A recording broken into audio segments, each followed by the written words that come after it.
sa may Bukana sa Sahan Beach. Ayan. So panonood din natin kung paano magpa-park siya ng bangka. So pag ganito nakapark ako nasa gilid na din nasa bangka. So mayroon siyang gamit. So ito si Manong nasa dagat. So hinihila niya na yung bangka. Dito niya yan. Panoodin natin kung paano ipa-park. Kaya magpa-park sila na yan. Gagarahin na yung bangka nila.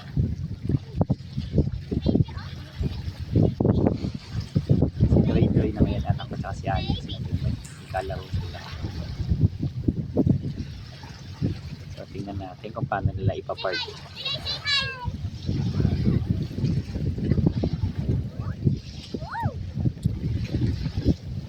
Ayan na, hila-hila niya na.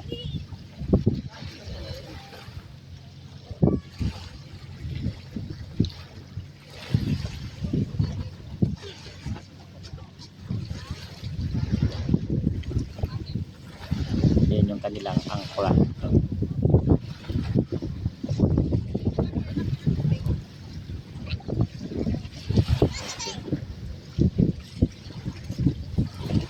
Panoodin natin paano nila itutulak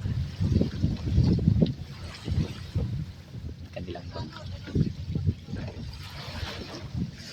Hindi naman ganun kanin alon, medyo banayad lang. Pinili lang namin na medyo hapon para hindi masyadong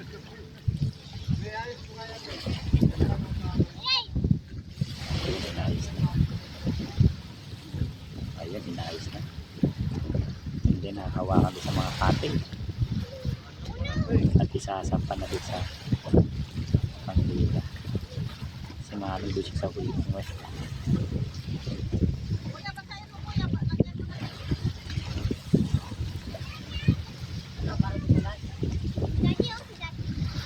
Iyan. Yan. Kasi medyo kapira mapit.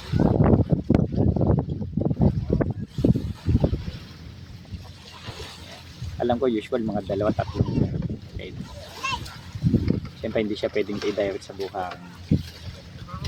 Papayo ako na yan.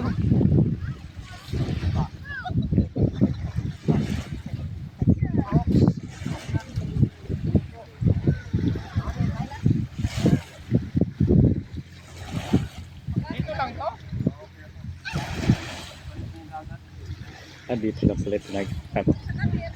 Kaya pala hindi dalawa. Usual kasi yan, dalawang ganun para umakyat.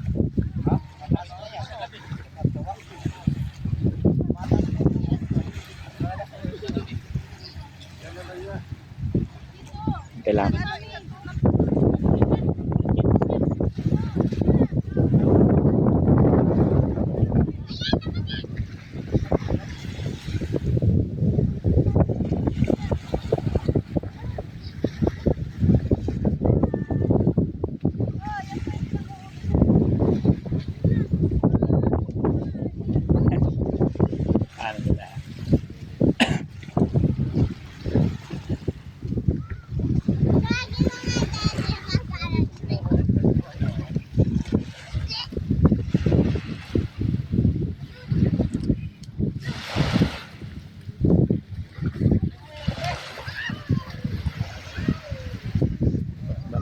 back to the ball game, nilagyan na sa unahan. Tutulak ulit nila.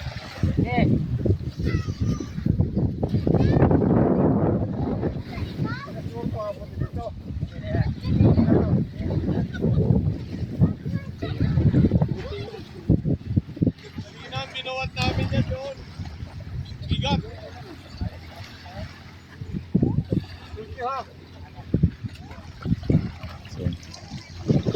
Kasi girl, ayaw na siyang kalaro na naliligo di sa dagat. Okay.